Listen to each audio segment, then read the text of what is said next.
Well, good evening and welcome to the podcast. I'm really glad you're here, and we have another fun-filled evening of snowmobile history and memories with our good friends Midge Rosebrook and Rob Hilditch. How are you gentlemen doing tonight? Doing well. Doing good, Mike.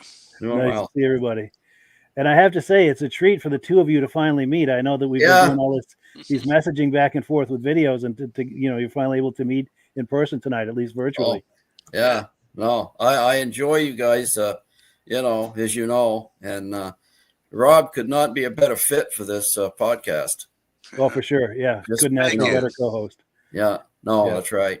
And we have a lot of fun with it. Yeah. Yeah. So. Yeah. Well, cool. And, I have to thank him too on while we're online here about my my nice hoodie that he gave us here. Glad I picked the right size. Yeah. Oh, it fits perfect. And like I was telling Mike and Rob, I wore that up to Pittsburgh at Ray Lacaste's vintage show last year. Yep, there it is. I even got myself one. We should hold them all up at the same time to make a statement here. Yeah, there we go. We would have worn them tonight, but because we're in the house, so it'd been a little warm. But that I was perfectly comfortable the whole day up there wearing that. So good. And it gave your Amsoil pretty good press because there was quite a few people up there to see that. So thank you. Nice. Yeah. Nice. Glad you enjoyed it. Yeah, I do. Yeah. Well, cool. So I wear that for best. Yes. Instead of Sunday go to Meet and Best, that's Saturday go to Vintage Snowmobile Best. That's right. Right. Yes. When we go to a show, we go with that. Nice. Now we've got comments coming in. We've got Rich Shad, our mutual friend, saying, "Good evening, gentlemen. Nice to see you, Rich." Alan Gove, regular viewers in the house. Nice to see you, Alan. Hope you're doing well. We're going to have him as a guest on the podcast in the very near future. We're trying to figure out exactly the when of it, but he's going to be coming on here in the very near future. What's his specialties? He has got, I think he's a cat guy. Tell us, Alan, if you would, because I'm drawing a blank, but he's got a nice collection, and he's got a lot of images and video clips that he shared with me. So we'll be doing some show and tell, both with videos and images, plus some live show and tell of his collection. And we also have John Spranger Jr. in the house. My good friend says, "Good evening from No Snow, Wisconsin." 50 degrees in Wisconsin right now. That is crazy. Wow. Our good friend James Whiteside says, "Hi, guys. No snow. Joe here. Winter is over." Yeah. And it's going to be I got a snowcross race in Wisconsin to do it April 2nd. Ooh, good luck with that. Yeah. Wow. Wow. And then our good friend Ben Thomas says, "Good evening, fellas. Sounding good in Carterville, New York." Our good friend Glenn Ford is here, regular viewer from Vernon Center, New York. Jeffrey Patton says, "Good evening to Mike, Rob, and Midge." Tim Bewick says, "Hey, guys, from Marlboro, New York." I thought I was right. Alan Gove says he's into Articats. I thought that's what I remembered. Yeah. Cool deal. Our good friend Jim Holbrook from Vermont, regular viewer. Nice to see you. And Kevin Culhane, next week's guest. If you're around Thursday evening, 9 p.m., join us, and we'll be hanging out with Kevin Culhane. He's got images and videos he sent me, and we're going to do some live show and tell of his collection, live right there from his property, which will be fun. And then one other comment, where the hell is the snow? Exactly. Oh, and then one other comment was snow on Ski Hill in Lake Geneva. Cool. I wonder if they'd let you take a sled up there. Excellent. Well, yeah, thank you everyone for saying hi. We really appreciate that. It's nice that we've got a full house for this tonight. And let's get right into it. We've got a video clip. Pardon me. This is item number 1. There's an interview I did a few years ago with Paul Crane over at Crane's Snowmobile Museum in Lancaster, New Hampshire. Let me cue that up. And so just take a moment here. And here it is. Yeah. My name is Paul Crane, and this is Crane Snowmobile Museum. And I started collecting, you might as well say, in 1961 machines. I've had most of these over 40 years. And I got started with Timberland machines selling logging equipment for Bombardier. which Timberland Machines was the distributor for Bombardier. And in '58, Armin Bombardier called my boss up, Bob Bottoms, and said they had a new product they want us to look at to sell. We went up to Valcourt. It was a Skidoo similar to the 60 and 61, but it was a wooden side frames and everything, steel with wood sides. And it was a prototype, and I rode that down down the main street, which was in Valcourt, which was all gravel at the time. Wow. And that's how I got started. Then we came back and we tried selling them. We only brought one into the States in December 5th of 1959. And it was a serial number 60-22. Wow. Which is the first one in the United States. And I rode that all over the place here. And of course the skis broke because they were made out of wood. Oh, wow. And later down the road, they came out with a 61, and that had some wooden skis too, same style, with a 7-horse coal on it. And up in Canada, they had at first they had the J-Lo motor on it. And but down here, we put Kohler motors on the machines. The motors were shipped from Wisconsin, and we put the Kohler motors on the Skidoos, which were 61 Skidoos. And we Timberland sold them Nice. to the dealers. But that was a popular item in these parts. Oh, yes. Yeah. Good. The first time we had the 61s riding in this field here beside us, these people would stop in the cars just to look because they'd never seen anything like that. I'll bet. Yeah. Yeah, no doubt. That would stop traffic, I bet. I sold one of them to one of my friends, which was a trapper at the time. We went way up in the Phillips Brook and the Colebrook area and everything, and nobody look at the tracks and what the devil's that. Nobody is up there unless you snowshoe. Sure. And see the tracks on the ground. Yeah, That's wild. yeah. So Good. it's been interesting I'll bet. for a lifetime. Yeah, you got in just at the right time. Right. You experienced the whole Yeah. So, the whole episode, the whole ride of it. right. Good.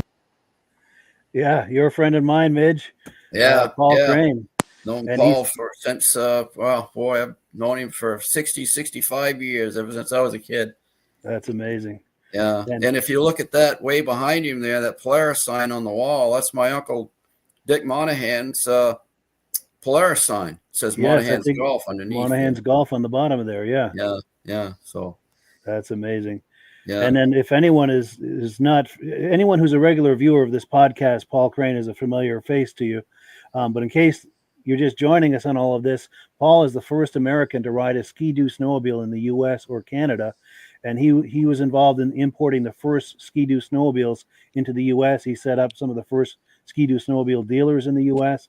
He was in on the very ground floor. Anything you want to add to that, Midge? Or? Yeah, well, he mentioned putting the Kohler engines on the machines. The reason they did that is because there was if they shipped Kohler engines from Wisconsin to Canada and then brought them back down again with the engines mounted on the sleds, they put a tariff on it for whatever reason. Hmm. So Bob Bottoms, the store manager, Paul was his first employee. Bob Bottoms got a hold of Kohler out in Wisconsin and asked them if he could buy the engines directly from them. And then he got a hold of Bombardier and asked him if he could just ship his chassis down without engines.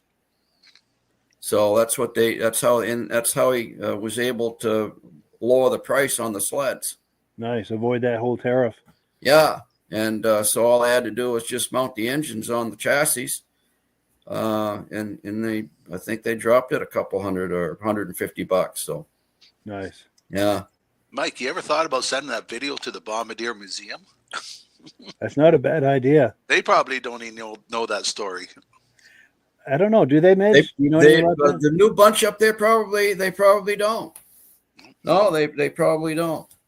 Wow. Know about that, buying the engine separately. And yeah, Bottoms was always, he was a marketing genius. And he realized the potential recreational aspect of that Skidoo the minute he saw it. He knew it was going to be a recreational bonanza.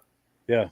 And he just wanted to drop the price, because I think the original sled that came down in '59 was like a $900 price tag. Yeah, that's a few bucks back then. You could buy new pickups back then for that. Yeah. So anything to drop the price. And he got a few out on the snow, and it was all over. It was just, he just couldn't order enough of them. Nice. And it's true. I think once someone rides one, there's no turning back, There's no turning back. Yeah. Well, just if you just rode on the back of one, I got to have that. Yeah.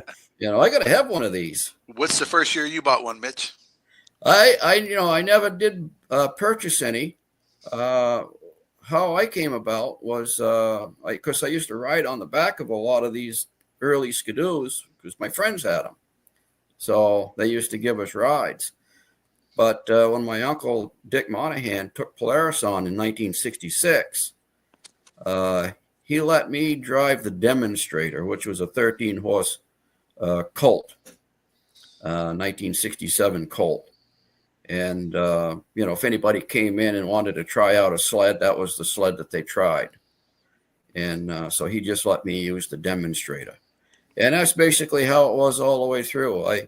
After I got out of high school in '69, he put me in as a service manager on them.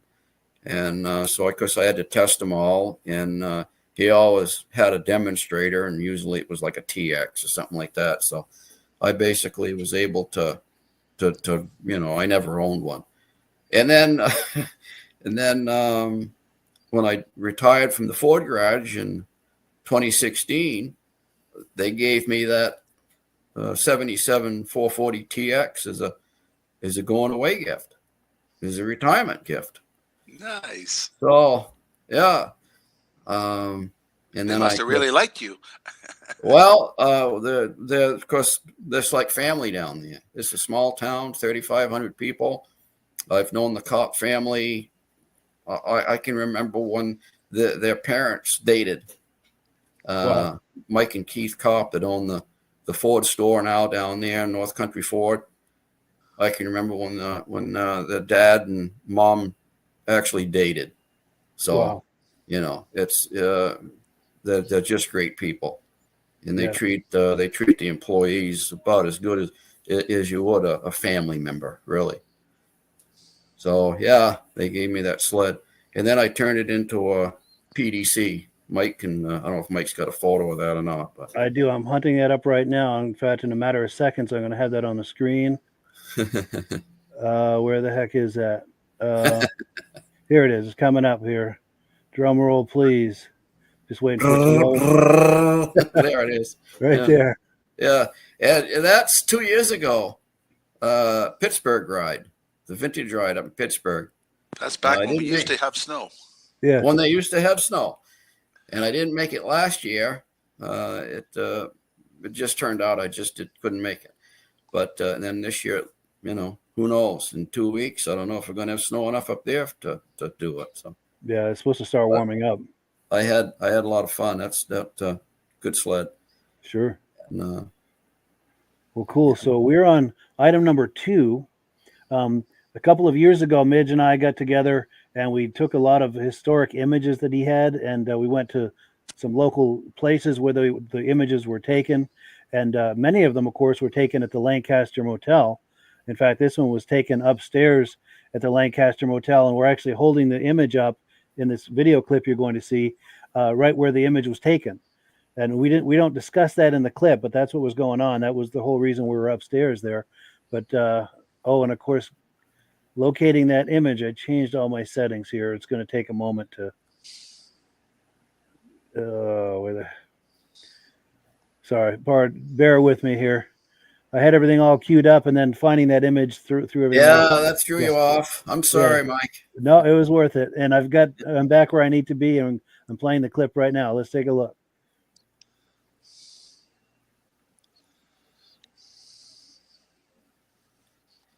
Yeah.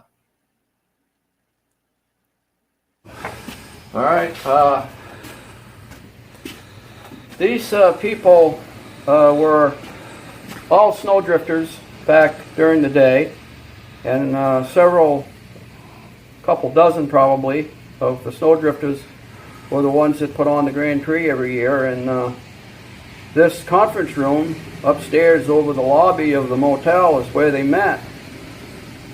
So they had meetings just about all through the year to put on a 2-day race in the first weekend of February every year. Back then, volunteerism was huge. You don't get that today? These people were probably in their 30s, mid-30s maybe, some of them maybe 20s, but most mid-30s. Well, when we put on the Grand Prix in 2014, most of us were in our late 50s, mid-60s, some of us were in our 70s. Paul Crane, I think, was like 75 when we put on our first Grand Prix. So that's the difference of the today's generation versus the yesterday's generation, and the reason why you don't see a Grand Prix anymore. These are the people that got it done.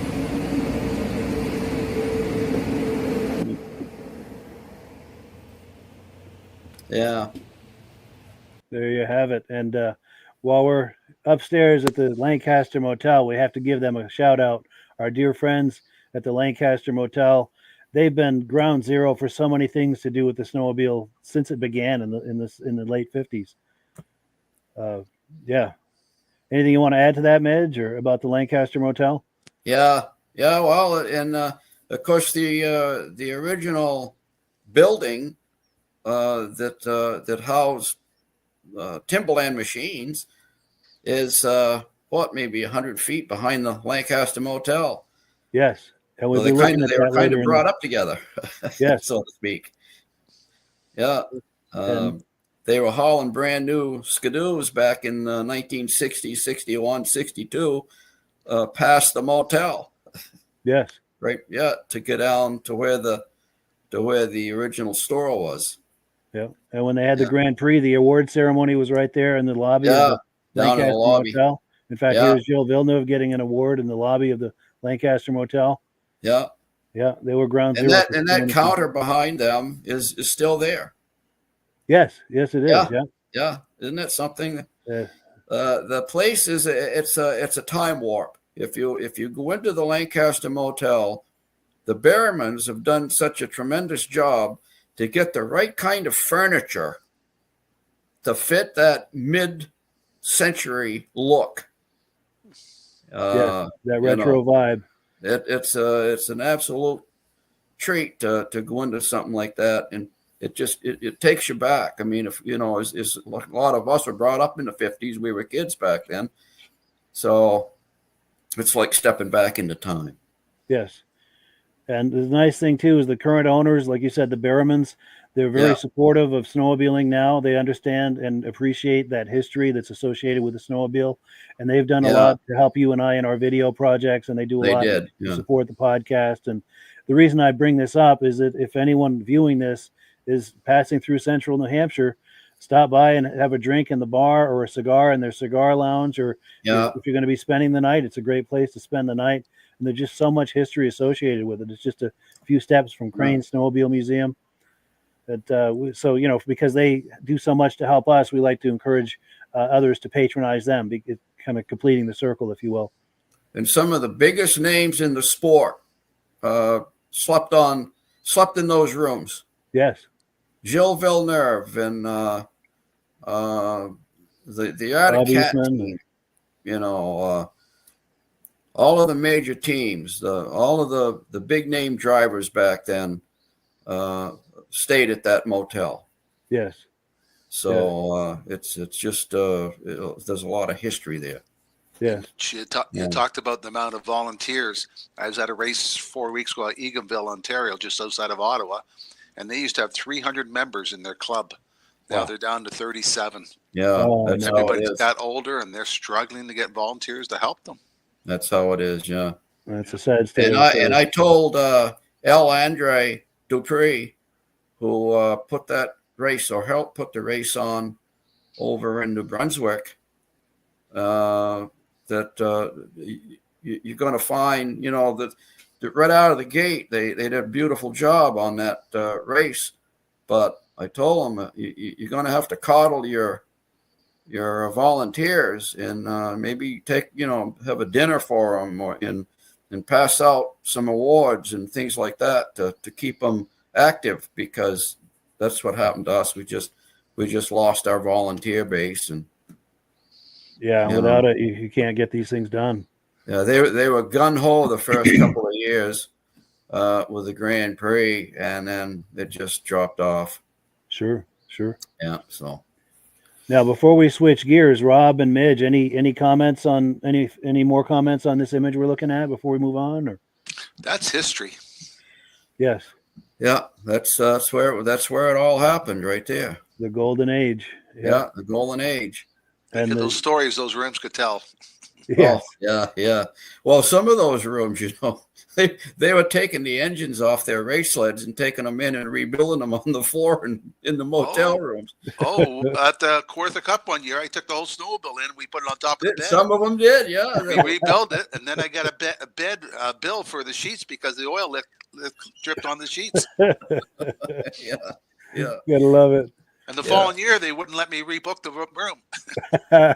Did Rob see when Tom McLaughlin dropped the beer bottle in the hole behind the wall there, Mike? And that. Oh, I don't know. Did you see that, Rob? Yes. Yeah. Now, I don't think they made the hole. I think they discovered the hole because there was a painting over it, a picture over it, and I think I'm not going to accuse them of punching a hole in the wall. I think they just happened to find it behind that painting, and so that's where they put the beer bottles. That's hilarious. Well, cool. So we've got comments aplenty coming in. Let's take a look at those real quick, and we've got plenty more video clips to look at. Let me just find my place here. Okay, here we go. Percy Mitchell says, "Let her rip, tater chip." Cool deal. He might have been talking about that image of your sled, Midge. Maybe that's what he was reacting to. Oh, yeah. And then Rich Shad says, "We did a vintage ride here today in New York at the Winona State Forest. Probably the last of the season, 30-plus sleds and lots of fun. Sounds like a good time." Yeah. Good deal, Rich. And Rich, if you have any images or video clips of that, I'd love to see them. I'll share them on the podcast for all of us to enjoy. Reese Fleury says, "Good evening to everyone. Nice to see you, Reese. He's our good friend." In fact, Rob has met come on Reese sometime, isn't he? Yes, absolutely. We're working on it. Yep. And Ben Thomas says, Winona Forest Recreation Association knocked it out of the park. And they're both associated with that show. Ben and Reese are associated with that. And, here we go. James Whiteside says, "Paul has so much history under his belt. So cool." Yes. Oh, yeah. Yeah. Rick White says, "I was told by Bud Knapp that J-Lo is pronounced Elo." Elo, yeah. We Americanize it and call it J-Lo. Sure. Yeah. Nice. Yeah. And then my wonderful girlfriend Carlene is in the house saying, "Great podcast to all of you. We appreciate that. Thank you for viewing." She's very supportive of this podcast, by the way. Got to give her credit for that. Why can't she host when you're sick then? I know, huh? I got to talk to her. Carmen Russo says, "Hello to everyone. Nice to see you." Jeffrey Patton says, "My first sled was a new 69 Panther, $680. Nice. Yeah. We had a 69 Panther back in the day. Those were tanks. Yeah. Oh, and our good friend James Sprenger is in the house. Good evening, fellows, from Wausau, Wisconsin. Nice to see you, James. He was on the podcast a few weeks ago. And his twin brother, John Sprenger Jr., says, "Midge, I work at our Ford garage for 44 years. He was a transmission and diesel tech. He was wondering what you were doing at your Ford garage." Yeah, I was a tech. Nice. Yeah. Later on, of course, the kids coming in were more computer savvy. They just got out of college and stuff. So they basically gave them the high tech stuff, and I stuck with brakes and tune-ups and exhaust systems and things like that, oil changes, and that's, the old guy stuff. Sure. And then we've got Here we go. Alan Gove says it's too bad the younger generation aren't stepping up to the plate nowadays, not just for the Grand Prix, but even grooming, working on trails. Maybe if the older generation stopped working on the trails and let things go, they might wake up and see. We only hope. I don't know. And then, Rick White says, I have footage of racing here in Morrisville, Vermont from 1969. Yeah. If you're able to share that with us, Rick, we would love to see that. Yeah. Very cool. Yeah. Oh, and Joe Zenert says, hi, guys. Joining in a little late. Not a problem at all. Glad to have you. However we can have you. We appreciate that. So let's see. Let's continue with the podcast. We're on item number 3. This is a 2-part interview that Midge and I did a few years ago with Tom McLaughlin. He was one of the early owners. I think his parents were the founders of the Lancaster Motel. Do I have that right, Midge? Yeah, they built it actually. Yeah. Nice. Yeah. Nice. Cool. So let's cue that up. And he's got a lot of stories about racing and about snowmobiling and just the whole experience that was happening in the early days. Let's take a look. Your class on the oval, and you've done real good in the obstacle. He said, if you do good in that cross country, he said, you can win this easy because there's nobody close to you in points that close. Oh, by points, sure. Because it went by points then. I left the fairgrounds, and when I come up across the meadow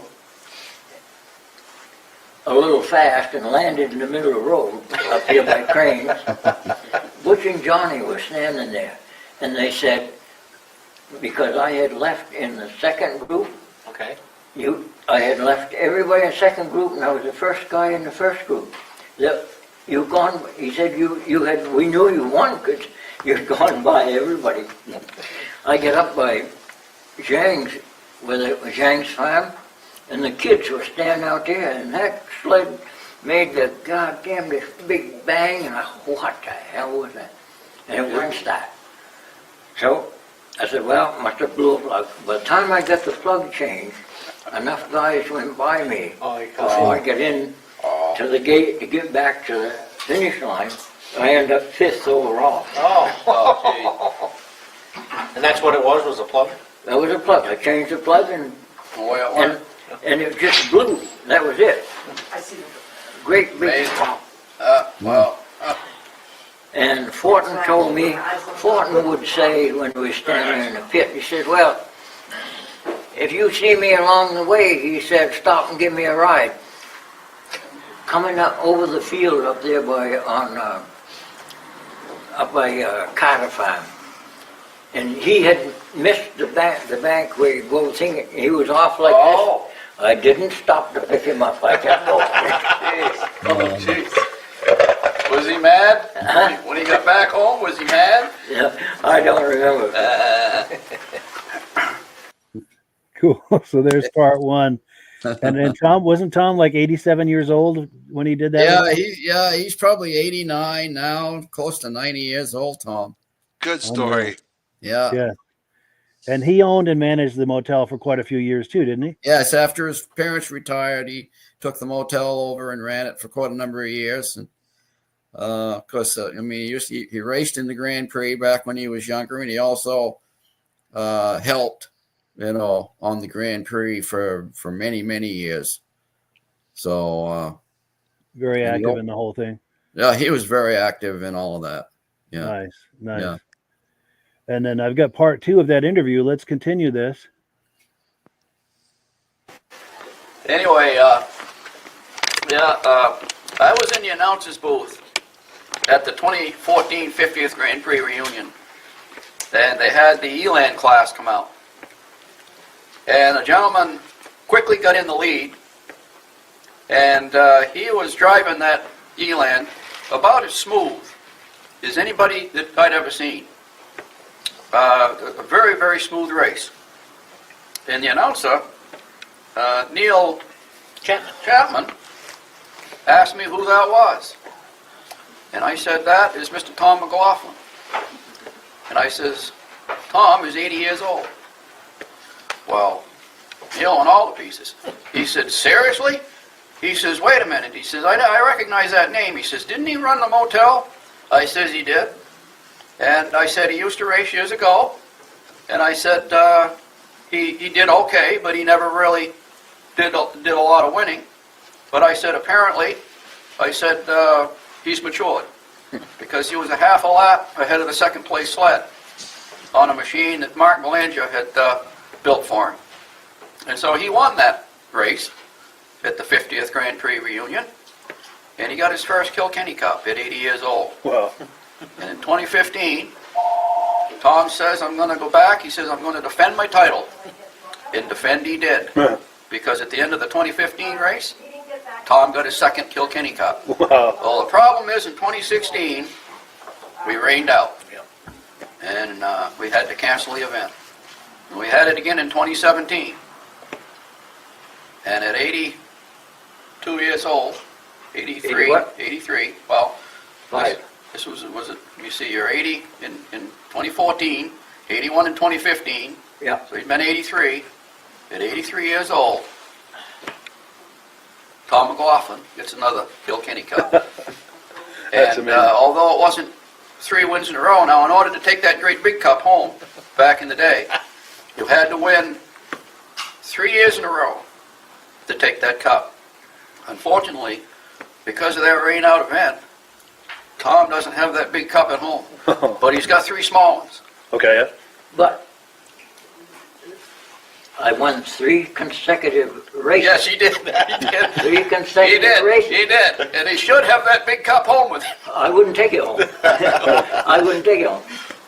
Well, the whole problem lies with Mr. Beatty here because he pulled a vote one night at the Snowdrifters meeting that we vote that the Kilkenny Cup is no longer in play. So, yeah, we still have that cup. But, Belongs to the Snowdrifters. Yep. Tom, you can't take that away from Tom McLaughlin Yeah. to win 3 cups in a row That's amazing. at 83 years old. But I won 3 consecutive times. 3 consecutive times. Yes, he did. 3 consecutive wins. And his last win was in 83. And Tom, fortunately for the rest of them, decided to retire. Yeah. Well, I don't know. You're going to have another race? He may come out of retirement, ladies and gentlemen. Yeah. When's the 60th? Yeah. There we go. When's that coming up? Let's come 2024. 3 years away. Yeah. You never know. You never know. It's around the corner. Yeah. We can hold his cane for him and he can do it. Yeah. I don't need the cane once I get on the Once I get sled. on Yeah. Yeah. Yeah. Oh man, that was something. And I would have hated to have been one of those young fellas following in Tom's dust, knowing I got trimmed by an 80-year-old person. Yeah. Oh boy. Yeah, I think I'd have loaded the sled and gone back home. Yeah. But Tom did a terrific job. Yeah. You can't imagine how smooth he was. It The just posture. his posture. It was just. He done that and he set himself over just a little bit Yeah. and go around that corner, and he'd straighten up. Smooth, huh? Smooth. Wow. Just the right body English. Track that smooth. Yeah. No, he did a terrific job on that little twin eland. Yeah. Very cool. Yeah, yeah. Gotta love it. Any reactions to that, Rob? Or Oh, you got to love those stories. I'm glad you guys at least made a tape of it where you got it for history. definitely. Yeah, yeah. Now, a side note that I have to add, Shane Beatty, who's here on the left, a lot of us are familiar with the NBR race team. I've heard of Spencer Beatty. Well, Shane is Spencer's father. That's right. Anything you want to add Yeah. to that, Midge, to help fill that story in? Or Yeah, yeah.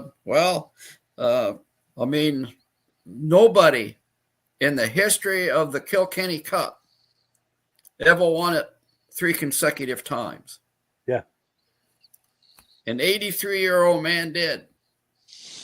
unbelievable. Now, that's something for the record books. That is impressive. And I like how you said. And Tom got his name on the cup because in the 50th Grand Prix, they put all the winners' names on the side of that cup.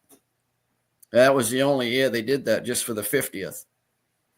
So Tom's And, name is on the cup. so I'm trying Tom's to find a good name, shot of Tom. 80-year-old Tom McLaughlin's name is on that Kilkenny Cup, That's wonderful. along with some of the most famous names in early racing. Yes, for Yeah. sure. And also, I have to give another shout out to our friends at the Lancaster Motel. We were sitting in the lobby that day doing the Yeah. filming. They allowed us to come in there for these interviews in the lobby of the Lancaster Motel. So again, props and thank you to the Yeah, Lancaster very much. Motel. Gonna pop that logo one more time, show them some love.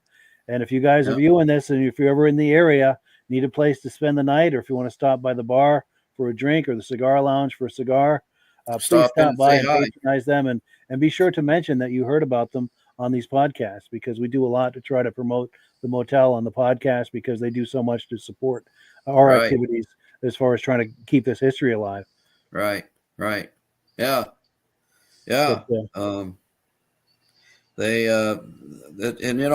It's too bad that these winters, they let them down. They just aren't booking any rooms to snowmobilers because it's just no snow. yeah, that's So terrible. it's very unfortunate. Yes, because in a good year, that the Lancaster Motel is hopping with trail riders. Oh yeah, they'd In be a good they'd snow be year. bad. Yeah. Well, And and Tom would tell you that before the Grand Prix came along, and before the snowmobile came along, that motel was dead in the wintertime. Oh yeah, I bet. Yeah, they made all their profits only in the summer, and in the winter they pretty much starved. Sure. But Yeah. the popularity of the snowmobile changed all that for the motel. That changed all that. So snowmobiling was very good to the motel. Yeah, it sure was. Yes. Yes. Yeah. Anything to add or any questions to any of this, Rob? Or The snow conditions that hurt a lot of places, restaurant, motels. Dealers, yes. snowmobile dealers. Yeah. Yeah, not good. Definitely. And we've got more comments that have come in. Let's see. Here we go. Oh yes, Rick White says I'll send it, and that I think he's talking about that '69 Panther. No, the Morrisville footage, I think. Okay, yeah, that'd be great to see that. Yes, I would love to see that. Yeah, and thank you so much, Rick, for doing that. And if you have any questions about how to do that, message me privately, and I'll talk you through how to share a video file. Ben Thomas says we just spoke today about the need to reinvigorate the vintage hobby with young people. Yeah, excellent. That's really important, because that's the future of this hobby is in their hands. Yeah, And I think there are a lot of young people interested in it, but I'm sure nowhere near enough to keep it as viable as we'd like it to be. Yeah, they don't even have any snowdrifter meetings anymore because nobody comes. Wow. Yeah, That's too bad. yeah. Then Carmen Russo says, awesome story about Thomas's stories about snowmobiling in the early days. Kevin Towns says, snowmobile from then to now is amazing. How many improvements to build the sport to the top level it's at now? Yeah, for sure. And then John Spranger Jr. says, great stories of yesterday. So awesome. Well, thank you for that, John. We appreciate that. And John and his brother James were on the podcast just a few weeks ago, by the way. James Whiteside says, I'm going to petition the government and ask them to please stop hoarding the snow. That's what's going on. That's the problem. Someone's hoarding it. Yeah. Well, good. Yes, make that a strongly worded letter, James. That might give it some leverage. Definitely. Well, cool. Mother Nature is having a war on winter. Oh, she is. Unreal. Well, let's see. We are on item number 4, and this is a fun one because a year or two ago, Rob and Midge and I were going back and forth doing videos for each other about Amsoil. And rather than try to explain it all, let me just play it and we'll react to it on the other side. Let me cue this all up here because here it is right here.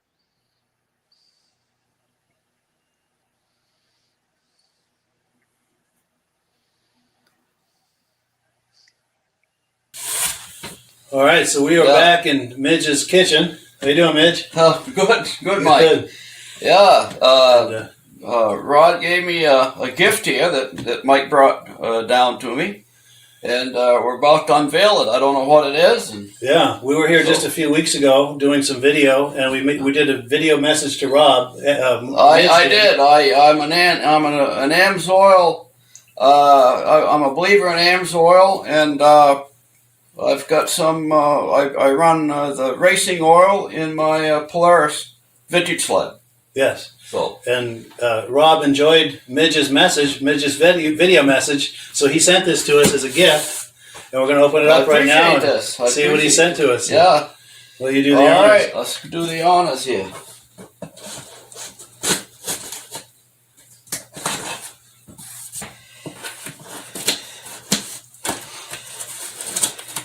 There you go, Mike. Cool.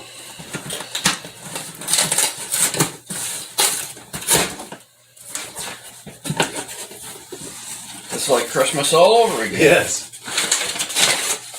Oh, wow. Oh, wow. Man, look at this. Wow, look at that. Oh, look at this. Wow. Wow. Now there's two in there, one for each of us, and he said one's an that's XL cool. and one's a medium. Is All medium right. a good size for you? Yeah, I could probably take a small or a medium. Oh, good. And, that's the medium right there, I think. And this is the medium. You wanna put Yours is what?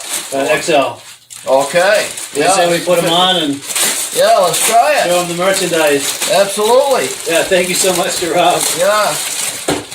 Yeah, Rob, thank you very much. And there we are. Oh, yes, let's Yeah. get a shot of us. Oh, hoodies. Yeah, it's a hoodie. Look at me, dear. All right. Nice. Okay. And we'll put them on. Yeah. Oh, nice and warm. Don't you wish you had that earlier? Yeah. Yeah, yeah.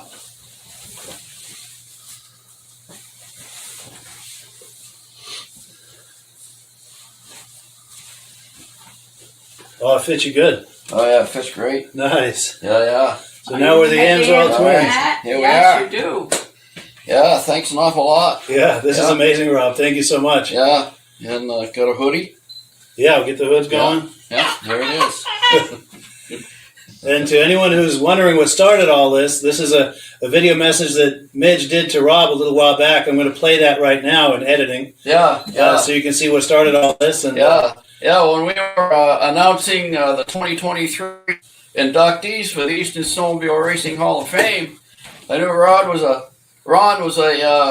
Amsoil dealer, and he always advertised the Amsoil products on Mike's podcast every Thursday night, and he's a mainstay of that event right now. And he and Mike have collaborated on the Amsoil products. So I thought I would throw a pitch his way, and I brought up my little gallon jug of racing oil, Amsoil racing oil that I use in my Polaris sled. So yeah, and he appreciated it. Yeah, I guess sure. so. Yeah, and it's a very nice gift, and I appreciate that. For sure. Yeah, thank you so much, Rob. Thank you very much. Cool. Yeah. Stay tuned for what started this. We're going to run the video of what started this. Yeah. Great. All right.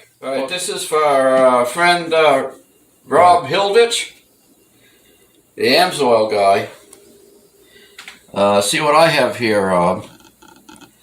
And I think you have a photo of my sled last year at Pittsburgh. Mike, you can probably pop that up. I've got this 1975 Polaris clone PDC. It started out as a 77 TX 440. And I had Mark Belanger do the job. And Mike has got a photo of it, I believe, somewhere. And you can pop it on. And there's a photo of me sitting on that sled getting ready to head out in the Pittsburgh ride up north in Pittsburgh, New Hampshire this last March. It was 35, 40 degrees. We had 8 inches of wet, heavy snow. It snowed all day. And I was trying to break in this new engine. It was probably the worst conditions of trying to break in an engine is to take off on a 30-mile run at 50, 60 miles an hour, because that's the speed these guys were going up there, to break in this new engine. But it ran perfect all day long, and I believe a lot of it is probably due to this racing Amsoil that I use. It's you only use like I think I did a little more than 50 to 1. It says 50 to 1 here, but I think I did more like 40 to 1 to break in the engine. And so anyway, just a shout out to Rob that I'm using it as well. And there you have it. And happy trails when we get snow. Yes. And if Cool deal. Good times with Amsoil. Yeah. Yeah. What do you think of that, Rob? Was that fun for you? Oh, much appreciated. Yes, and we appreciate the hoodies too, by the way. Yep. In fact, since we all have hoodies handy, let's all hold them up at the same time. Let's see here. Super warm in the winter, aren't they? Yes, nice, heavy, thick. Yeah, gotta love it. Yeah. Yeah. Gotta love it. Got to get it right in the camera. Yeah. One of these days, the three of us should show up at some event wearing these. That's right. That's Yeah. right. Yeah. Yeah, they're insulated. They're double thick, Yes. insulated. Yeah. And they have pockets. Well, that's where my gloves went. Oh, in the pocket of the. Yeah. Yeah, I was Nice. looking for them. Now I found them. Nice. So, yeah. So yeah, thank you so much to Rob for those hoodies. That was awesome. Yeah. Really Much, appreciate much it. Rob. appreciated for your promotion. Sure. Sure. Well, cool. Yeah. Well, let's are there any comments on that before we move on, or That was a good video. Yeah. cool deal?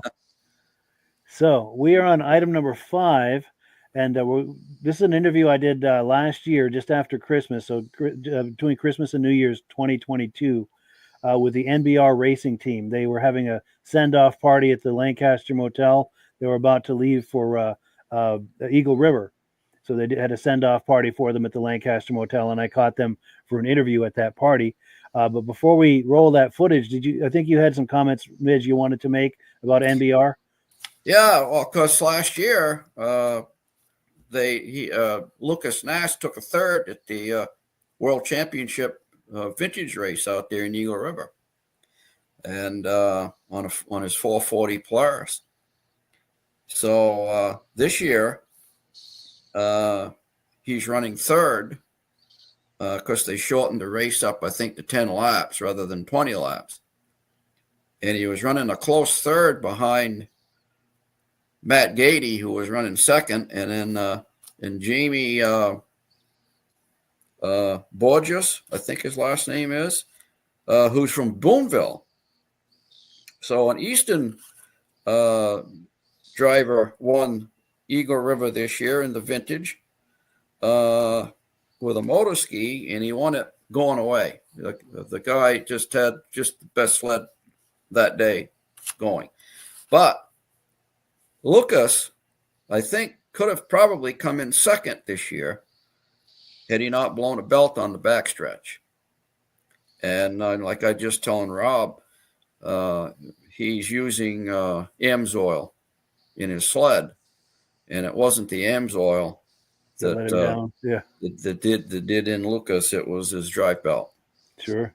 So I don't know what brand dry belt they were using, but those racing dry belts, I think they're made out of Kevlar or something. They're very expensive. They're like $150 a pop. Wow. And they put they put a brand new, all those guys stick a brand new belt on before that big event. Because they just can't take any chances on a used belt. Doesn't matter. It doesn't matter if it's been 2 laps. They put a new belt on. Yeah. So this brand new belt let him down after 5 laps. And so yeah, the race, there's several Easton guys that are really doing well out there. This gentleman who races for Chet Hooper, who is an Easton guy. This is Chet's sled, Brandon Grenzinski. I think Grenzinski, his name is, and he's from Michigan, but he's racing Chet Hooper's Arctic Cat, and he came in 4th. And the Bridge Street racing with Rusty Scott, Bridge Street Garage Racing. He helped Spencer Landry on his sled. and Spencer Landry came in 7th. And Spencer's from Nashua, New Hampshire. So, yeah, the Eastern guys are really starting to show some stuff out there. So we're pretty proud of them. Absolutely. And we're really proud of Lucas. We're really proud of Lucas because Lucas, he raced for Chet. Chet got him on that Arctic Cat there for a year or two. Gave him his first ride out there. And then he went with Bridge Street Garage Racing for a couple of years with Rusty. And then he went on his own. He and Spencer Beatty went on their own. So, they've got some sponsors. But these kids are basically working on their own sleds, building their own engines.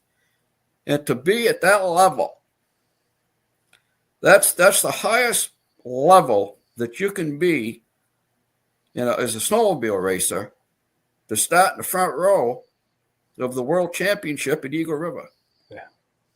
That's like, Indianapolis 500. Yeah. Or Daytona. That's the level that they're at. Yeah, that's so good. These young guys are just really doing very well, and we're so proud of them. Yeah, and they're based right out of Lancaster. Lucas, right out of Lancaster. He's got a place in Guildhall, but he calls home Lancaster. Yeah, and his family lives in Lancaster. Sure, but and Spencer does, and they're doing very well. And I if you guys watch that race, anybody if they've seen that race, Matt Gady coming out of number 4, I think on maybe the 6th or 7th lap, 7th or 8th lap, he slides sideways and he kind of bobbles a little bit on the inside, and he lost a lot of ground. And that motor ski just went. He was a half a lap ahead of him at the end of the race, and I do believe that had Lucas not blown that drive belt, and I watched Lucas, and he was running on the outside groove. That's the same groove that motor ski driver was running. And he was right behind Matt.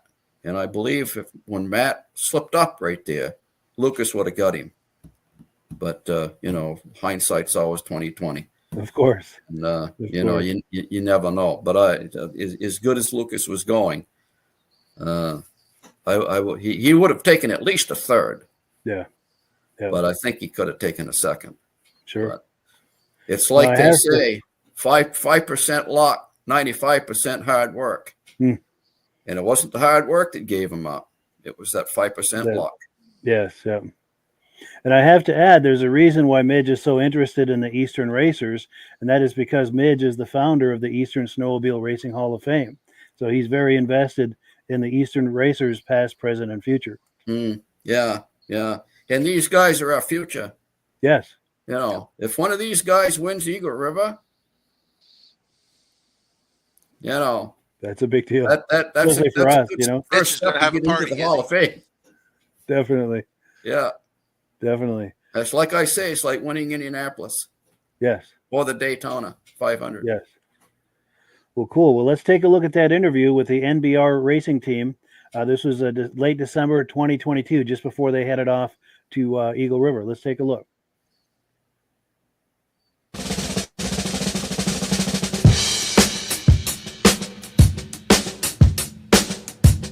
Now, we haven't topped up this sled yet. Is there anything on this? This is Lucas's sled. That's the same sled that we had last year. Yeah. We got 2 on the coins. Yeah. This one was built brand new last year. We didn't run this one too much.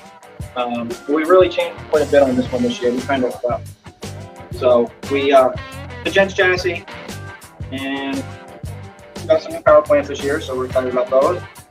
And we've got another sled that's a down for this one. That's back at the garage that we tested yesterday. So nice. We're hoping to bring 2 out there and hopefully maybe have another driver for one of them. But if not, then we will get the backup. Nice. Now, are my eyes playing tricks on me, or is there neon light coming from under the? I like it. Disco. Nice. Very cool. Gotta catch the eye somehow. That's right. Yes. Now, would that be on while you're racing, or is that just for here? Nice. Last year at Eagle River, but yeah, the lights. Friday Night Thunder, it was on. Nice. That's cool. Really cool. There's no mistaking you for anyone else when you get their lights No, on. you can take it out for the they're easy to follow. That's Only a cool. few of us out there that have them. I think there's one other guy. That's cool. So yeah. Yeah, we got a nice banner going on here. Yeah, we got Klein, we got Polaris, we got Woody's, and BP Racing Fuel. On top of our sponsors. On top of our local sponsor. Nice. Woody's has good traction. Yeah. Action product. Getting us first before. You want to talk that up as far as your experiences with Woody's and using their products? Or We always had really good luck with these. I mean, that's all we really ran too. So we Yeah, we buy the slim eliminators, competition studs, Yeah. peanuts, backers. Well, we buy the backers, balls. wall flat backers. Yeah. Good service, good quality. We go through a lot of them. There. Yeah, we sharpen them, we put them back in, we miss them, they go flying. But no, Woody's has always been good. good. Good quality product. So for someone who's considering traction products, either for trail or for race, you would recommend them? Wonderful. Yeah, they've been good to us over the years. Yep. Definitely Eastern VP and Elliot Mason. Yeah. Nice. Can't thank Steve over there enough. Good. So, been good to us. Same with the Klein gear. Yeah. Top-notch quality, warm. You're never going to be cold. When it's too warm. When it's 30 below, you need that. Last year it was 30 degrees, and I actually had my race suit. I didn't even wear it. I wore my Klein gear that I got for just around the pits and stuff. It was so cold, and that stuff kept me so warm. Negative 30, the wind was blowing. So Klein gear, top-notch quality, super warm, good stuff. Nice. And durable in a racing situation. Yep. Takes the rough and tumble and all that. Nice. Yep. Well, cool. No, very good. Very good stuff. Yeah. Was there anything we haven't covered? Anything anybody wants to talk about that we haven't? Yeah, that was a good thing this year. Me and Lucas definitely did not think we were going to get the amount of sponsors that we did, but we were very grateful that everybody was very willing to be a part of it. Yeah, that is a serious list. That shows some serious support from the community. Yeah, True, yeah. We've plenty of room to grow. Definitely. So if anyone is watching this, Right, these two walking in right here, they're some of our sponsors right here. Right here we go. We got our TMS Diesel and Berlin City coming in. Nice. So, In fact, I got a DVD for you. oh, there you go. There you go. That's what we're doing here tonight. I got for you guys too, but once we pause, I'll play Santa with the DVD. Yeah, no, I appreciate your sponsorship. Yeah, we were just talking about sponsors and thanking our sponsors this season. Wouldn't be possible without you guys. So, well, it's never enough, but a little bit helps. It does. It all adds up. This is a great opportunity for a shameless plug if you want to talk it up. Do you want to talk up the business? Best salesman right here in the Northeast. Oh, we got. We're getting another one of these sponsors just walking through. Right there, the man in the black, that's Joe Dragono. Back or left. Hey, Joe. How we How you doing? doing? Nice to meet you. Let me give you a DVD. Oh, we got a DVD. There we go. What about like the 100th? Oh, you're the second. But the timing couldn't be more perfect because if you'd like to do a shameless plug for your business, the camera's right on you if you want to talk it up. No? Okay. No.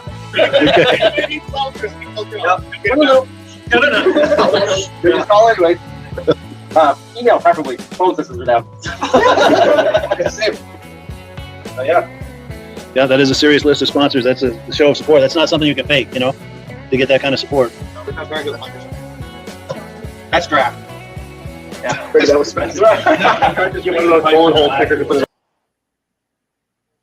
Good times with the MBR race team in the lobby of the Lancaster Motel, and yet another shining example of all of the wonderful things the motel does to help support snowmobiling. Absolutely. Yeah. But any reactions to that, Rob, or questions about that, or? That's nice to have that much sponsors and friends to be involved in stuff like that. Yeah. Yeah. And it was nice timing. The sponsors started walking in as we were doing that video. I think I kind of was shoving the camera in their face. Hey, shameless plug for your business. And they're like, Yeah. what? I think they kind of locked up a little, which I understand, Yeah. But it's still a chance to get them on camera, even if just, walk by. But They're a great bunch of young fellas. they sure are. Yeah. Lucas and Spencer and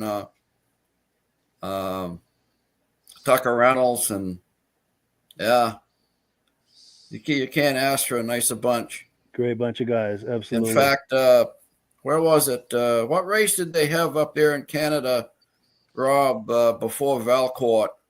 Eganville.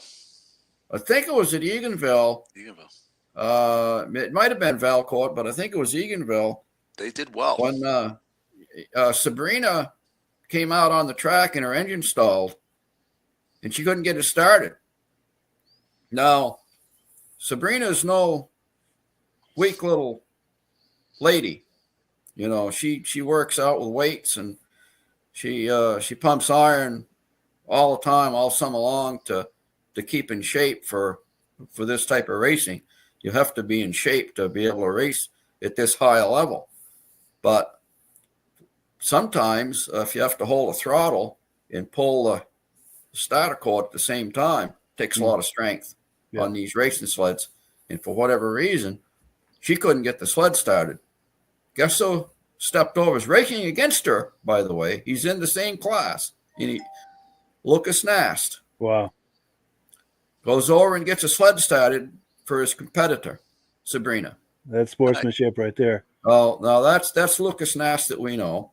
Yes. And Spencer Beatty would have done the same thing. That's how these guys are brought up. Yes. And I'll tell you, Lucas is really he's got the capabilities of winning that race out there. Yeah, I think he's just he will at some point win that race out there. I believe it. Yeah, for sure. Now we've got comments that have come in. Let's take a look. James Whiteside says sweet. Joe Zenert says that. Pardon me. Oh, so sorry. Just getting over the flu. Sorry, catch my breath here. Joe Zenert says that NE had a great showing at the championship. Jeffrey Patton says one of the best racers came from here in the East, Brad Hollings. Yes. Mm-hmm. Yeah. Pennsylvania. Yes.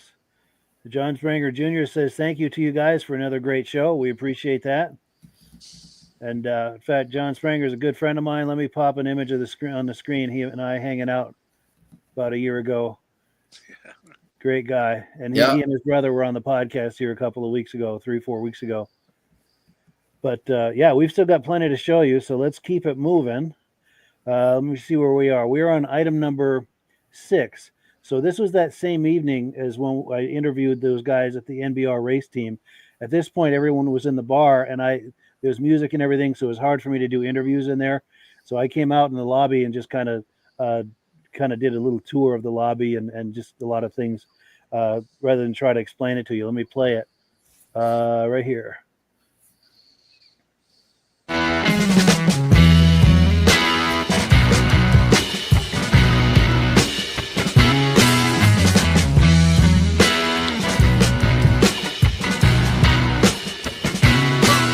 So while these guys are getting their glasses filled, I'll tell you some stories, as much as I can here, about the Lancaster Motel. Back in the 60s and 70s, they had the Lancaster Grand Prix just up the road, some of the earliest and biggest racing in New England, or northern New England at least at the time.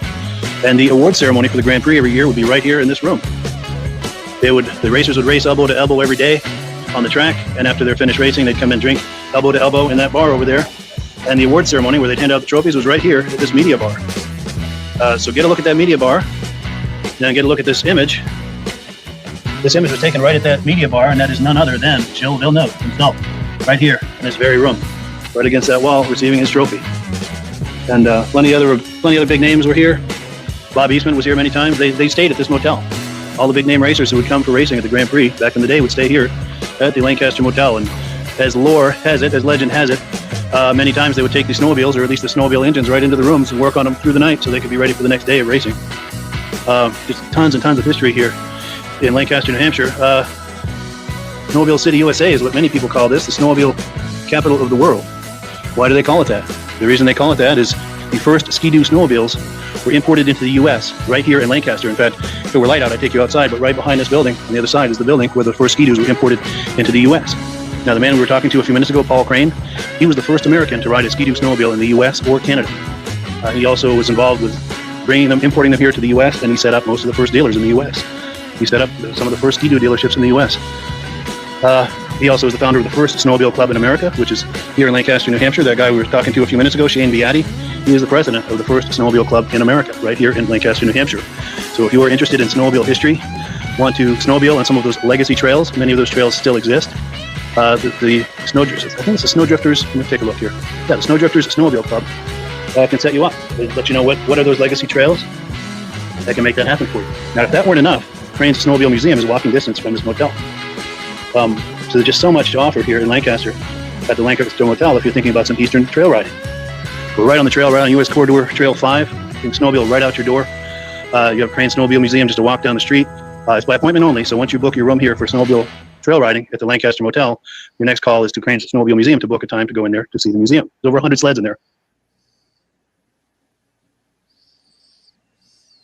There we go. Yet again, the Lancaster Motel. They keep popping up in these videos, but there's a reason for that. They're just so, they're the epicenter of a lot of what we do. And we thank them for letting us film at their location and for hosting these parties, you know, for NBR racing and everything. They just do so much for snowmobiling, past, present, and future. Anything to add to that, Midge? Or? Yeah, also, they're going to have a eclipse party. Yes. At the Lancaster Motel, because the eclipse is going to be coming right over the top of Coos County. In April? Yes. I can't remember the date right now. I can remember, and I'll tell you why. It's on my birthday, April the 8th. April the 8th. Easy to remember.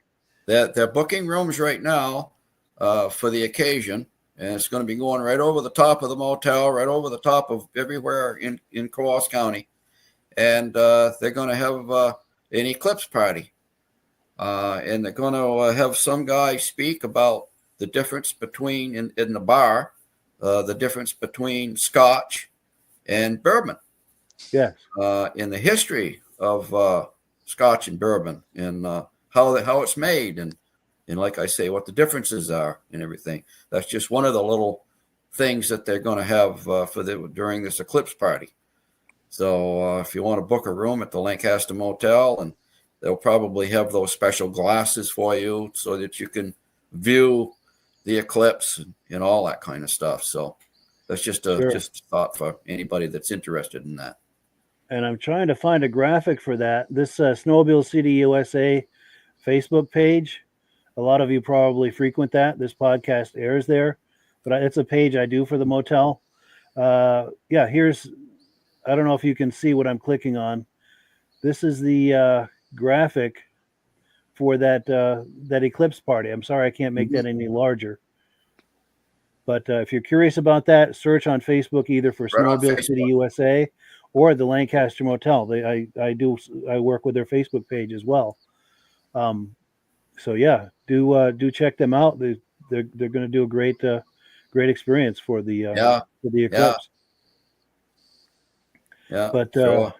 Let me get back to where we were here. Oh, we got a comment that's come in, and okay, here we go. Our good friend David at Alaska Railroad says, "Good evening to Mike, Rob, and Midge, and members of the podcast. Thank you so much, and thank you for being part of this tonight. We appreciate it." And just got to get back to my place here. Now, this last video clip is about 25 minutes or so. It's actually several clips combined. It's an interview with between Shane Beatty and Midge Rosebrook talking about the Lancaster Grand Prix reunion they did back in, I think, was it 2016, Midge? Yeah. For the 50th, it was in 2014. Yeah. So they talk it pretty. They do a deep dive on what it took to make that event happen, and then there's another video after that I'll leave as a surprise for you, but it's very much worth the wait. But that'll take us probably well past 9:30. So if it's getting close to bedtime or time for anyone to retire, Midge or Rob, if you want to leave, you're welcome to. If you want to stay to the end, you're more than welcome to. But it's going to be a good 20 or 25 minutes watching this next video clip. And any comments before we roll that clip? Or I kind of slipped my mind as to what it is. It's I can imagine what we've talked about there. Me, Shane, and I. Yeah.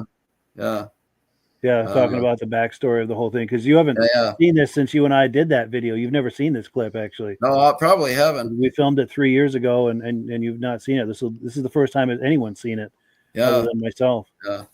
But Shane was one of the big players in the success of that.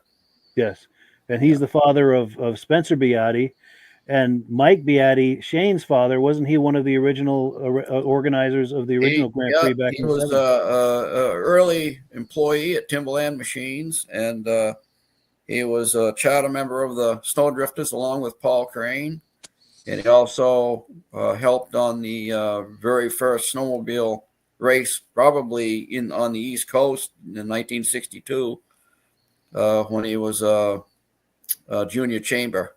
Yes.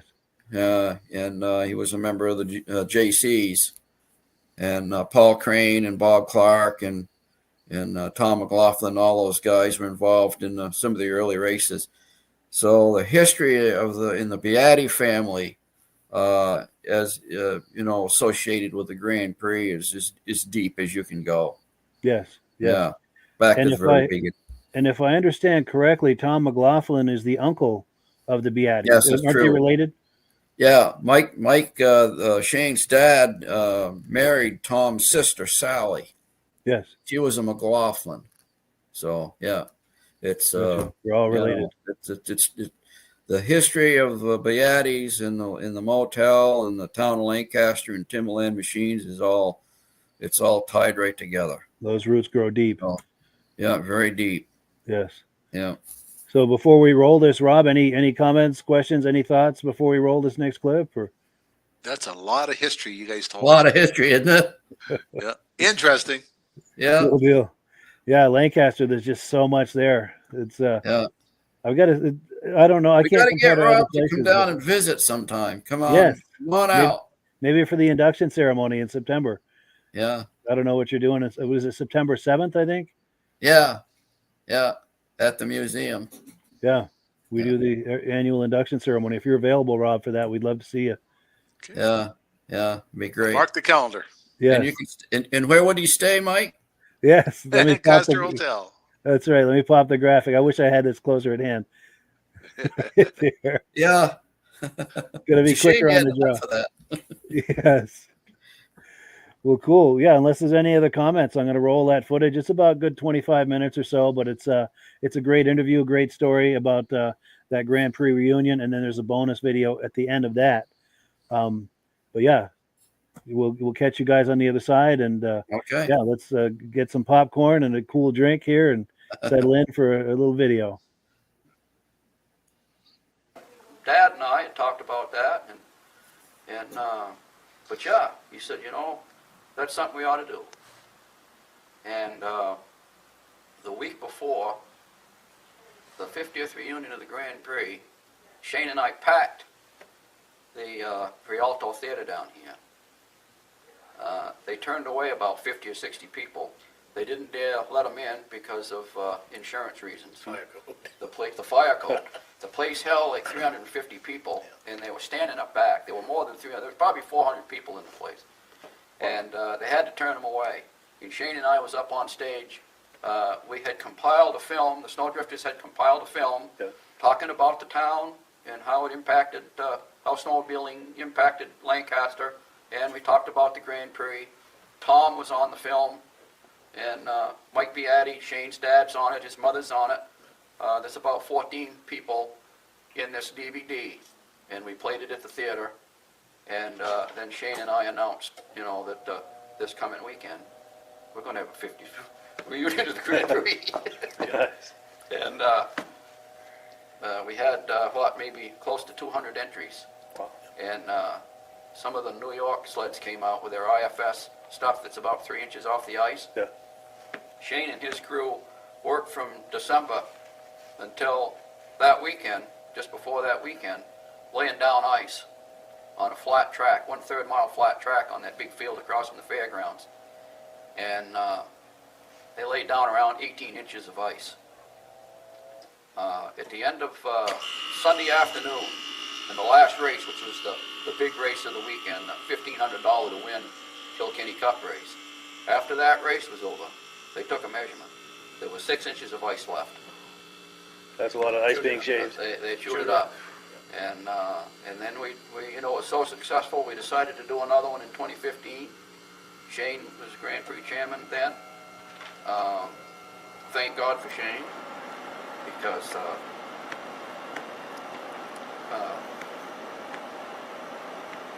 Let me tell my side. He touched on it a little bit, but there's still some stuff behind the scenes here. well, we went up north. We started on this endeavor.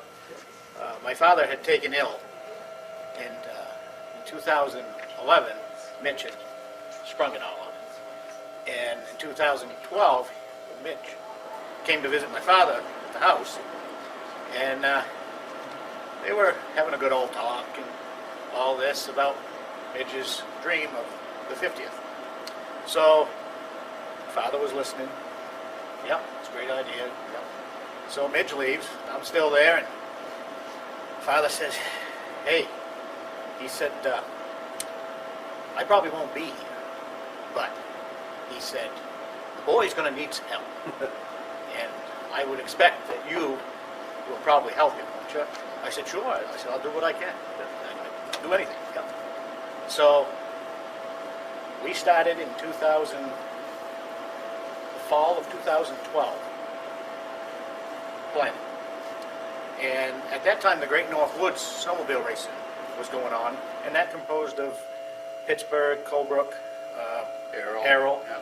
3 clubs got together and put this snow racing on. It was a great fundraiser for them. So we started going to their races to educate ourselves. Yeah. Because we took the Kilkenny Cup to show them. And So we sat down with them, trying to convince them to have a race with us. Because we thought at first that was what we wanted. So after what? 8 months of chasing back and forth, up north, meetings. They finally came up with a price. They came up with a price, and they were going to charge us an outrageous price to come down and do this. I said, oh, geez, I'm not really sure about that. So along that, the president of the Snowdrifters was a guy by the name of Ken Bolins. So Ken had been involved, but he was itching to get more involved. So I don't know how I don't remember how he came up with... He was on the net. Yeah, he was doing his surfing, he calls it, Yeah. on the net. And he come up with a guy by the name of Ed Stabs. So he calls him up. It's a conversation going, tells him what we want to do. Ed is connected to Boonesville, New York, where they have a similar ice race years ago, which they had resurrected. Yeah. So Ed says, They've been doing it for maybe 5 years. 3 or 5 years before we started. Right. And Ed says, sure. He said, I'd like to be a part of this. So in my offices, we're sitting there one night having a Grand Prix committee meeting. And Ken says, I'm going to call him up and put him right here on the speaker, and we're gonna see what this comes out. Okay. So he did. Asked him a bunch of questions. Asked him a bunch of questions. He said, yeah. He said, I'm game. Okay, how much would it cost us to have you come out and help us put this on? Because keep in mind, my biggest fear was nobody had run a snowmobile race in the town of Lancaster for a lot of years. 1977? That's a long time. So we didn't have the expertise of the sleds, pits, lining them up, getting them going, all of that stuff. Those details, yeah. Those fine details, we did not have that. And this is another thing, too. This is the Grand Prix we're talking about. So that legacy to think about. Yeah, and the last thing that I want to do is cut corners and have as Tom would say, a barnyard race, right? Because this is the Grand Prix. Yeah. So we asked him, he said, it'd be $1,200. And he says, you give us 6 rooms, and we'll be out. You brought the whole entourage and everything, and 180 to 200 sleds with Yep. it. Wow. And they all landed here. And what an event. And all honesty, that was the venue that we were looking for because they were ice racing sleds. That's another thing too. When we were talking with up north, because they raced on snow. That's what they did. They raced on snow, and that's fine and dandy. That's good. But that's not what the Grand Prix is about. The Grand Prix is to showcase the best of the best. Yeah. The last end of the Grand Prix, we had an IFS sled here. Was it Jill Vilner and cleaned up with it. And Lancaster was always the place where they brought their high-tech stuff to test them and everything. So we're not going to do a snow race. And to talk to the guys up north, they didn't want to do an ice race. They wanted us to build the ice track, but when it comes for their guys to race, they wanted us also to build a snow track. They wanted us to build a track within a track because they wouldn't allow studs, they wouldn't allow carbines and all that stuff. And of course, they wanted their guys to race. So we were going to wind up building two different tracks. It was not feasible. Yeah. And so that kind of fell apart. You know, we wanted to showcase the best of the best, and in order to do that, you got to have an ice track. It's got to be ice. And I think Kevin Whiting had a radar gun. Yeah. And they had a couple of 800 chaparrals here. You know, the 72 IFS chaparrals. On that 3rd mile track on the backstretch, they clocked him at 96 miles an hour. So that's some racing. That's a crazy speed. That guy, they had exactly what you need when you're doing a race. They had everything set up. They had they knew exactly how to set up the classes, how to get them lined up. Everything went Big bang board. Nice. And that's what I was looking for because I knew I couldn't explain it to somebody off the street. Yeah. You got to stand here and you got to just keep them going. You got to line them up. All of this, you know, because we just didn't have the experience. Yeah, you're reinventing the wheel at that point. Yeah. So it was funny how that all worked because everything all of a sudden just started falling into place. Yeah. And I believe. Well, it did and it didn't. Tell them about having to make snow. Well, we always have to deal with Mother Nature. All right. So this whole deal, I had shut our company down and concentrated 100% on the Grand Prix. That for a month. Yeah. Because I couldn't fail. Yeah. I just could not fail. It was just one of them It's things. too big. The old fella upstairs was looking down on us. So we hit some bad weather. Mother Nature wanted to warm up. Yeah. Well, we weren't getting the snow. We needed the snow to make elevated platform for the spectators to view the race. Yeah. So the thought was you pick them up, be a lot safer, nice fence around it, and that's what we had planned to do. So I started talking to a couple guys that make snow at the local ski areas. Well, the next thing I know, we got some snow guns. Oh, wow. Yeah. So, and they come with snow guns. We hitched it up to a fire hydrant. We got some compressors. We started making snow. So we were able to make enough snow and collect enough snow from businesses and out of fields to do what we needed to do. I went by there. I was working at the Ford garage, and I went test driving, and I went up by there, and they had the snow guns going. Tyler, his son, was running the operation, and it was spitting out a little mist of snow, and he had a pile about like that.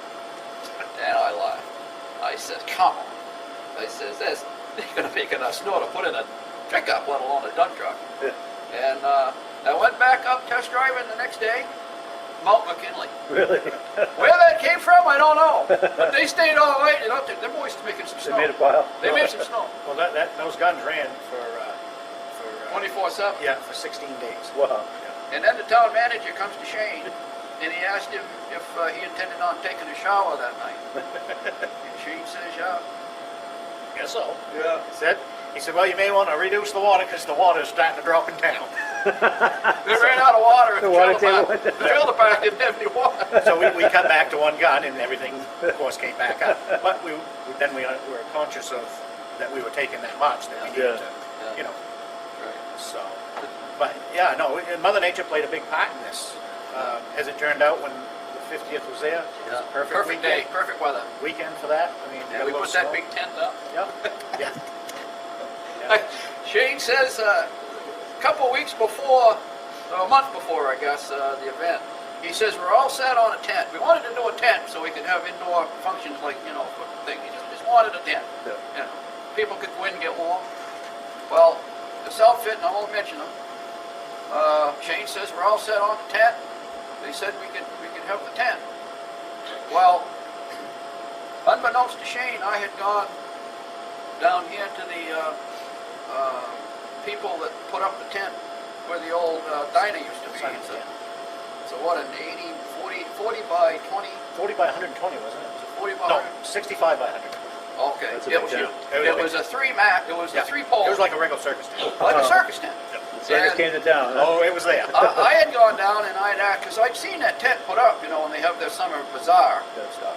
And they put it up every year. So I'd gone down and I had asked them if there was any way that we could borrow their tent for the Grand Prix. And they said, yeah, not a problem.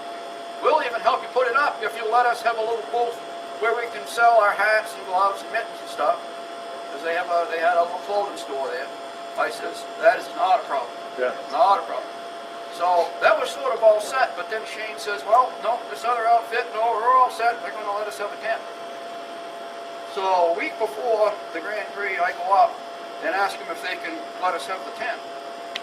And they says, oh, you ain't, no, we're not going to put that up in the wintertime. That'll crack. Oh, you can't have that tent. No. I says, well, I thought you guys said we could use it. No. I went to Plan B. They were more than happy because they had a booth up there to sell our little hats and mittens. They were more than happy to take that great big huge tent up there and help us put that thing up. Well, I'm going to tell you something. That was not easy. Yeah, it's going to be a project to put that up. When you drive stakes that long in solid ground, ice, and frozen ground, they had these hammer drills. We borrowed a bunch of hammer drills from Fit Fuel with bits about that long. They were driving them things down into the ground, and then we'd hammer those stakes in the ground, and oh my goodness sakes, what a job that was. But we did it.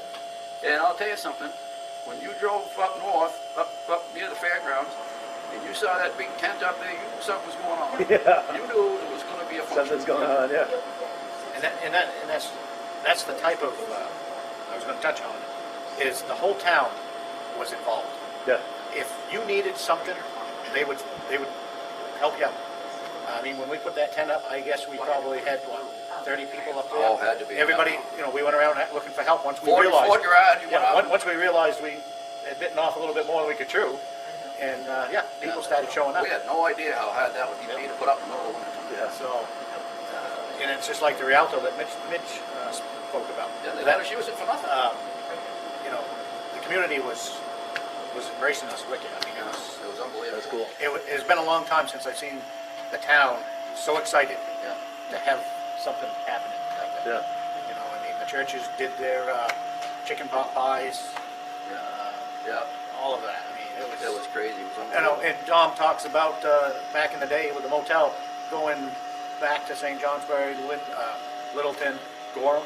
We experienced that same thing. We were filling everything to Twin Mountain, Gorham, Littleton, and they even went to St. John.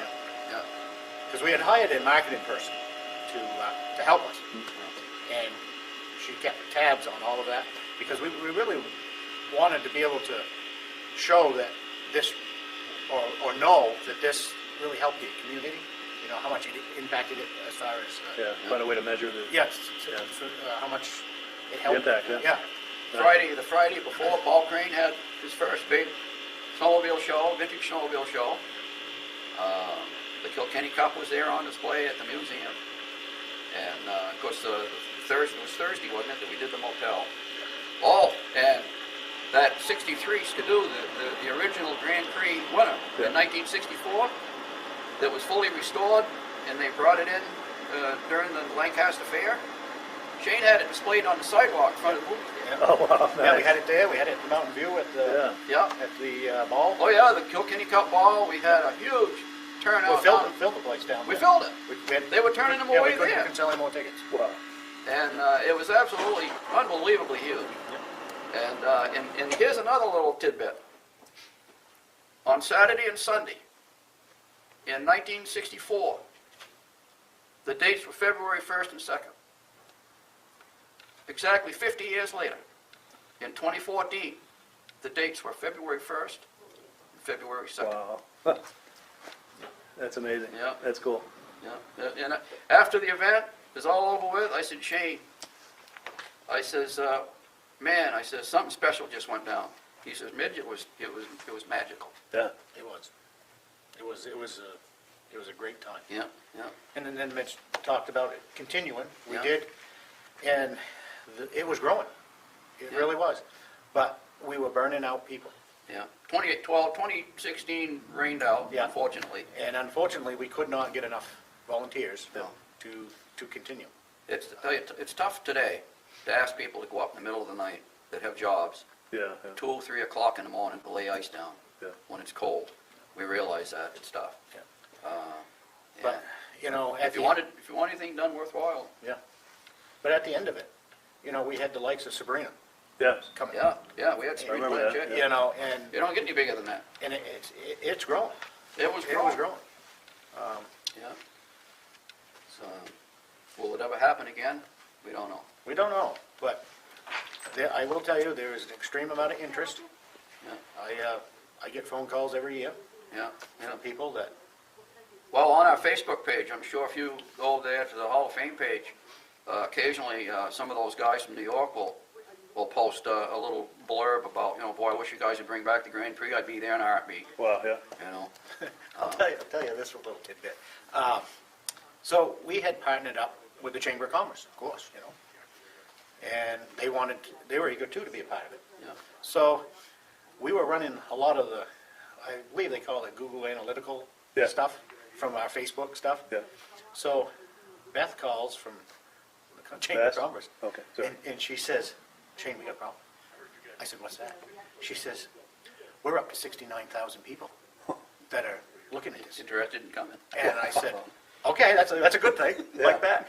Shane, where were we gonna put all these people? I mean, like, they were all like, I said, we'll worry about that when they all get here. Okay. But I said, I think we're gonna be okay. Yeah. I just don't know what we should do, she says. I said, just ignore it. That's a good thing. That's telling us that we're getting out to people. Yeah. You get something in demand. Yeah. Yep. When it all shook it off, I guess we got somewhere between 4,000 and 5,000. Yeah. That's still impressive. Yeah, But, it yeah, for really the 2 was. days. Yeah. Yeah. Yeah. So, but it was growing.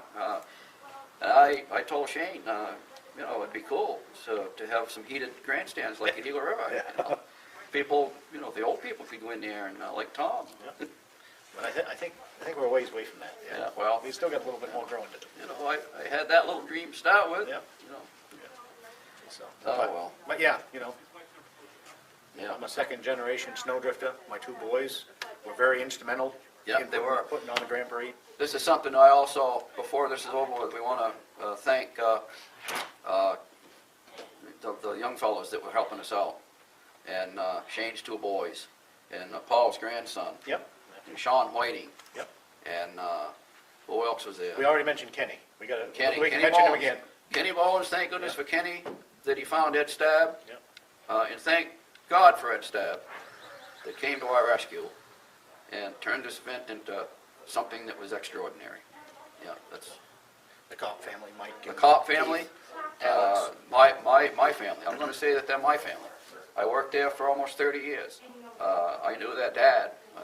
They all did business at my uncle's golf station. Well, Kevin was a Kevin- chairman. Kevin was a a chairman. chairman of the Grand Prix. The Ford Garage was a big player in the success of the Grand Prix and the other Grand Prix that came along. Couldn't have done it without him.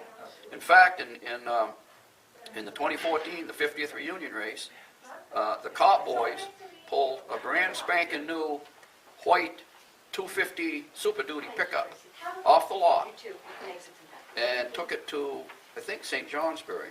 Lindenville, Was over it there, the Lindenville over there? sign Yeah. depot. Sign depot. They took it over there and they had them put a big mural on the side of it of the Grand Prix, Oh wow. just for the Grand Prix. And they gave it to me to drive. Wow. Yeah, they said you're going to need something to drive back and forth with. So I had a brand new pickup with graphics, beautiful graphics down both sides and across the tailgate, advertising the Grand Prix. And Kenny and I went, we took the pickup and we went to Littleton one day and nice. talked on the On the radio radio. station. Yeah, we told about the Grand Prix on the radio station. And it was, And not only that, but speaking of that, with the media and all of that, the Chronicle. the Chronicle came up in And- 2017, 17, wasn't it? wasn't it? 2015. Monday morning? The second year, To the lobby? Yeah. We'll just take Chronicle came. Yeah. From Massachusetts. No, from, well, WMUR. Oh, yeah, WWR, yeah. the local New And Hampshire station. They go Gotcha. all over the state on these. And they videoed the whole thing. Wow. And they had it on Chronicle. That's cool. Oh yeah, we were hitting the big time. Shane. Yeah, it was pretty neat. It was pretty cool. It was a pretty fun time. Yeah, that's cool. Yeah. Dalton Mountain had their tent up there selling sleds. The Polaris dealership had their tent up there selling sleds, and the Ford garage had vehicles there. There was probably 3 or 4 vendors there selling all kinds of food, and Shane had about 50 outhouses setting up there. Well, I wanted to make sure that Everybody, well, it's 69,000 people coming. yeah, you need. So yeah, it was great. Oh, and at the very end, Bruce Dunham gave us his helmet. Wow. The great Bruce Dunham. Yeah. Says Dunham across the helmet. He gave me the helmet. Said, Midge, he says, you guys should have this. And I go up on top of the spectator platform, and Shane was down on the track. And I held up the helmet like that. I said, Shane, we did it. Nice. Yep. That's cool. It was great. So, yeah. That's cool. In that cup When he was a baby. when I was a baby. Really? Oh yeah. That would be cool to That's see. how connected I am with that. Yeah. How connected he is. They give you a bath in it, You could have. I could have, but I don't think so. huh? But yeah, it made the paper. It did. Yeah, It they made got the a big paper. picture there. In Yeah. paper. Wow. Future Grand Prix chairman. Yeah. Yeah. Yeah, I was a lot smaller then. Real look at it. Yeah. Yeah. But, oh, boy. That's, that whole time is a sweet memory. Yeah. Never lose it. No, and that's why it's so important to document this. Yeah, yeah. Because, you know, I was so surprised when we were talking about the Grand Prix, putting it on, and going and doing it, Yeah. and people didn't have any idea what you were doing. No. They had no idea what you were doing. No. And then when they got there, they said, wow, this is what that is? You know, they Yeah. had never seen an ice sled. No, I know. Well, you know, you've seen them. They stand out high off the ground. Yeah. You know. Yeah. But you just kind of took that for granted, you know, this is what Lancaster was, you know? Yeah. And that's when I realized, too, earlier in it, that we just don't have the people here left to put that on. No. Because you know how That you time was can lost. explain it all you want, but when the time comes and they're, Yeah. you know, they just, Well, back then too, first thing, the snowmobile was brand new. Yeah. And everybody There's all had kind of one. excitement around it. Everybody either had one or two. Most places had two snowmobiles. Yeah. And so the enthusiasm was a fever pitch. Yeah. So to find somebody to help put on a snowmobile race at that time, They're you kind of know, running. you basically had to turn them away. There was too many. well, yeah, everybody, and that's why you see that 15,000 Yeah, people. yeah, I mean, it was just like, ooh, we yeah. gotta go. It was a brand new, exciting sport.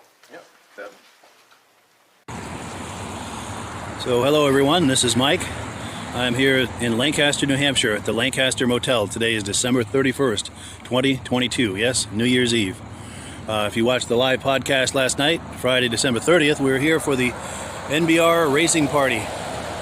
That's the NAST Viatti Racing Team. They're a team based here out of Lancaster, New Hampshire, and they are going to be heading out to Eagle River, Wisconsin to see if they can do a little damage out there.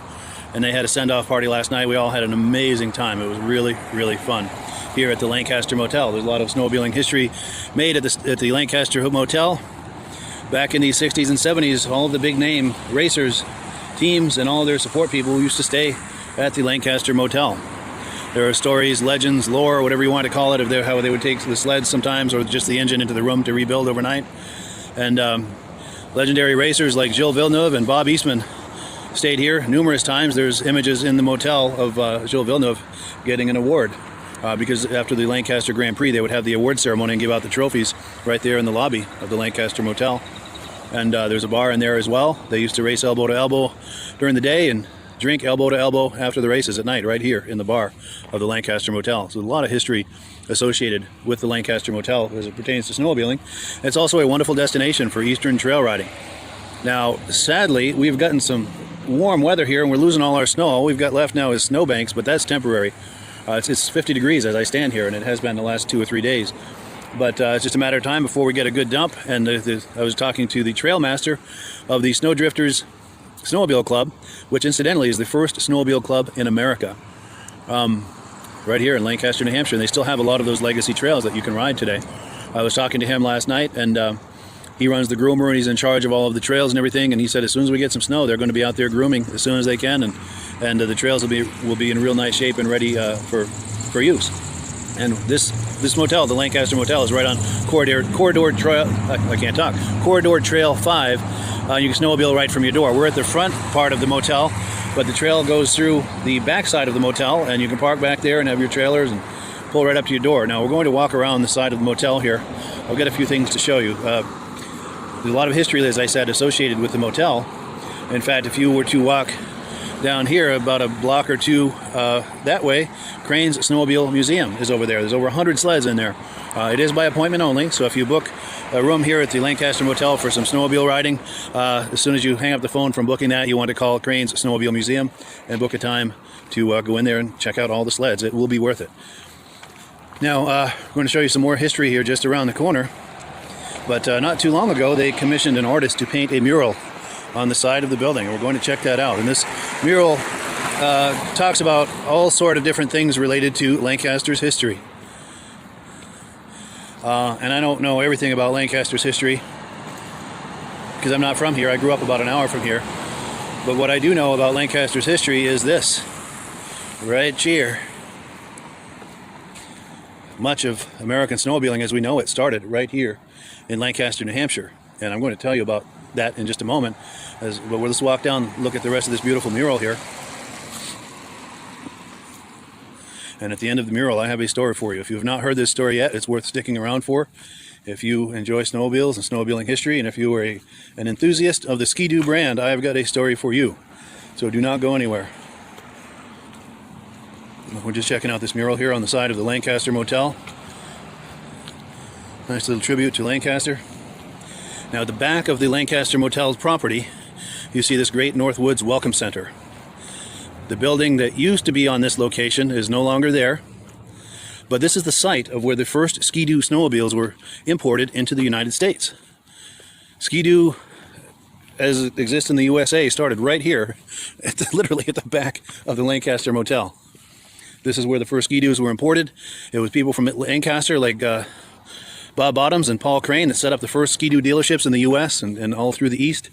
By the way, this is where this Corridor Trail 5 right here goes right through the back. But this is the property. As I said, this is a new building, new-ish building.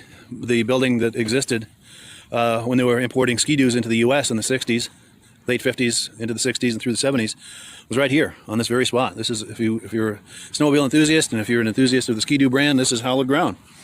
Now, it wasn't long before they outgrew this location and they bought a bigger warehouse on the other side of town to accommodate, I think at its peak, up to 10,000 sleds a year they were processing through that warehouse and shipping out to dealers. I don't know, New England, the East, I don't know if it included New York, but it all started for Ski-Doo in America right here.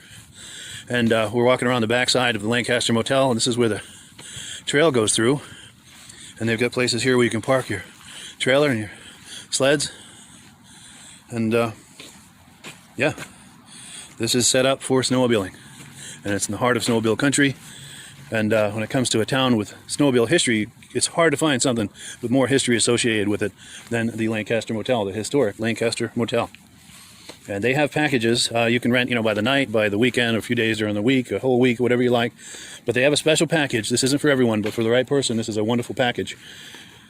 You can rent the room by the month or by the season. You tow your sleds up and all your gear, tow that all up here once and leave it here for either a month or for the season.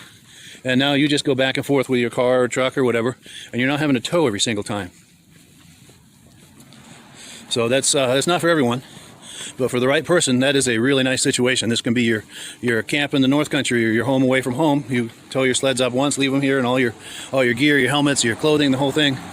Just leave it here in your room at the Lancaster Motel, and just come up whenever you like, weekends or a week at a time, whatever it is your schedule allows. And well, take a look at this mural one more time, and we'll go back around the front. And as I said, the Lancaster Motel is right on Corridor Trail 5, right here in Lancaster, New Hampshire, right on the trail. And there's so much history here in Lancaster and associated with the Lancaster Motel. If you're just joining us, the first Ski-Doos were imported into the U.S. where that building stands. That building did not exist there at the time. There was a different building, but the building that was there back in the day in the late 50s, early 60s, that's where the first Ski-Doo snowmobiles were imported into the U.S.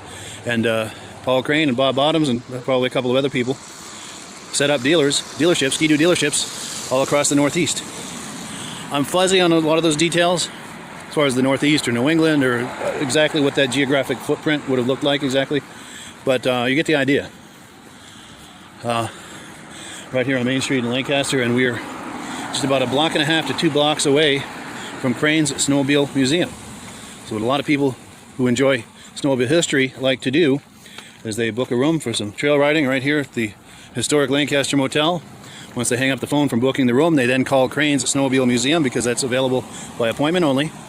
But then you call to book your appointment to check out Crane's Snowmobile Museum, which is just a block and a half, 2 blocks away from the motel. And he's got over 100 sleds in there. It's a 50 by 100 foot building. And he's got over 100 snowmobiles in there. Historic snowmobiles, racing snowmobiles.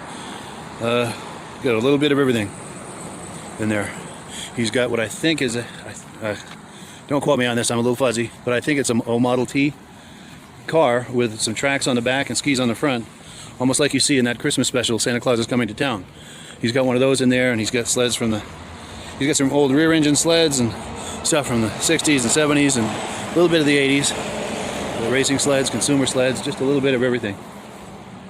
So I thank you for viewing. And if you're thinking about some Eastern trail riding, the Lancaster Motel is worth serious consideration. And as I said, you know, it's 50 degrees here. We're getting a warm stretch. We're losing all our snow, but that is temporary. Oh, we got that with snowbanks.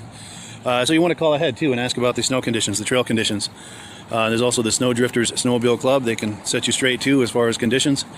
But if conditions are a go, this is a great place in the East to combine some great trail riding on some legacy trails, some of the first snowmobile trails that existed in America. Like I said, this is the first snowmobile club in America was founded here in Lancaster, and you can still ride some of those legacy trails. Of course, they're maintained to a much higher standard today, but it's where it all began, where trail riding began. And the first Ski-Doos were imported here. We've got Crane's Snowmobile Museum. It's hard to find an Eastern trail riding destination that has more history associated with it than here in Lancaster, New Hampshire, at the Lancaster Motel. I know I'm repeating myself, but I do that in case people are just joining us. But yeah, for anyone who's watching this, thank you so much for viewing. Please consider our good friends, our dear friends at the Lancaster Motel for some riding or any other time of year that you happen to be in the area. We're on the main street here. There's all sort of restaurants and shopping and movies, banks, stores, whatever you need is a short walk away. I don't know, it's a great place. That's all I can tell you. Thank you for considering. Happy New Year, and we'll catch you on the other side. So there we go. Hope you had enough popcorn to last you through that whole segment there. Mother Nature didn't get the memo. No, unfortunately, that's miserable. That's for the snow. Yeah, but sooner or later we will get a good winter, and that will be a destination. And hopefully, all of my talking about the motel over these years will pay off in a big way once we get a big dump of snow.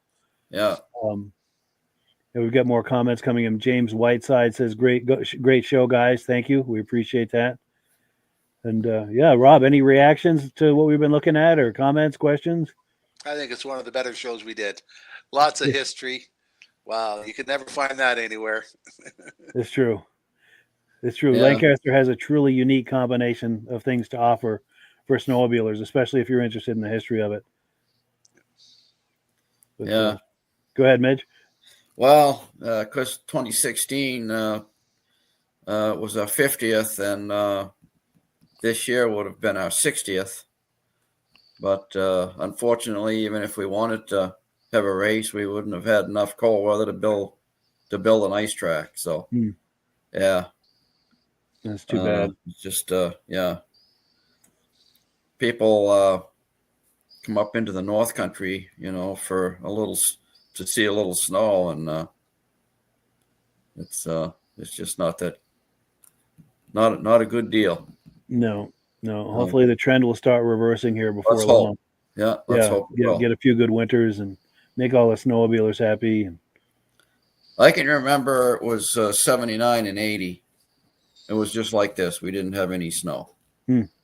That was when Dick, my Uncle Dick, bowed out of the Polaris business. You know, he said, if we can't get snow, then we can't sell snowmobiles. So Sure. it's happened. It's happened before. So Yeah, and it probably didn't take many soft seasons to put someone right out of the business. I know in Pittsburgh, New Hampshire, they had a few soft seasons, and some of those dealers went out of business. yeah. It happens.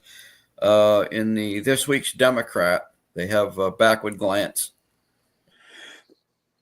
400 years ago, it said that the season is way ahead of last year, and there's very little snow left. So that was 100 years ago in 1924. Wow. So it does happen. It does, yeah. Yeah. I'm just Well, looking cool. on the map. Whereabouts you guys located? You guys are only about an hour and a half from Vancouver, Quebec. Yeah, it's Yeah. not that far. Yeah. Yeah. Yeah, the guy that used to bring the first skidoos down used to go up in a 1957 Chevrolet 6-wheel tractor with a trailer, a flatbed trailer behind, a single axle trailer. And that's what he used to bring the skidoos and Bombardier J5 and Muskeg parts back with. So he would go up very early in the morning and pick up the parts and come back in one day. Wow. Up and back Yeah. in one day. Yeah. Nice. So yeah, with a 1957 Chevrolet Sure. truck. So Nice. yeah. Well, cool. It's hard to believe we've been at this for almost 2 hours. It is time to wind it down. Any closing thoughts? Any final thoughts? That was fun, Mike. And if it wasn't for you, with the expertise to do these podcasts, this kind of stuff, people wouldn't realize. You know, they wouldn't hear about it. So, Well, I think if it wasn't for all your knowledge, I don't think we'd be able to do it, Mitch. It's true. well, I you know, I just happened to be at the right place at the right time, I guess. Yeah, it is great that Midge and I found each other, because between his knowledge of the history and my enthusiasm for doing these kind of podcasts, it's been a wonderful collaboration. How did you find out about the Hall of Fame? Because I remember we did the first one in 2017, and then this guy by the name of Mike LaPIERRE showed up in 2018 with a little camera and wanted to know if he could video it and wanted to know if he could do some interviews. I said, by all means. Yeah. And, so how'd you find out about it way up there in Derby Line? I think the first Vintage Snowmobile show I came to was the Crane show, I think in 2016 or 17. Okay. And then I really enjoyed it. And then I don't know if I was in touch with you or Paul, but then I came to the museum one day, and you and Paul and I did some video. And then from that, we stayed in touch. And as things would come up, events, shows that Paul was doing, or the Hall of Fame, we'd be in touch about that. And as we get to know each other more and more, the whole thing kind of grew. And then as we realized how much we had to offer each other. Right. That just grew. And of course, we've become really good friends too over those years too. Which is absolutely. Yeah.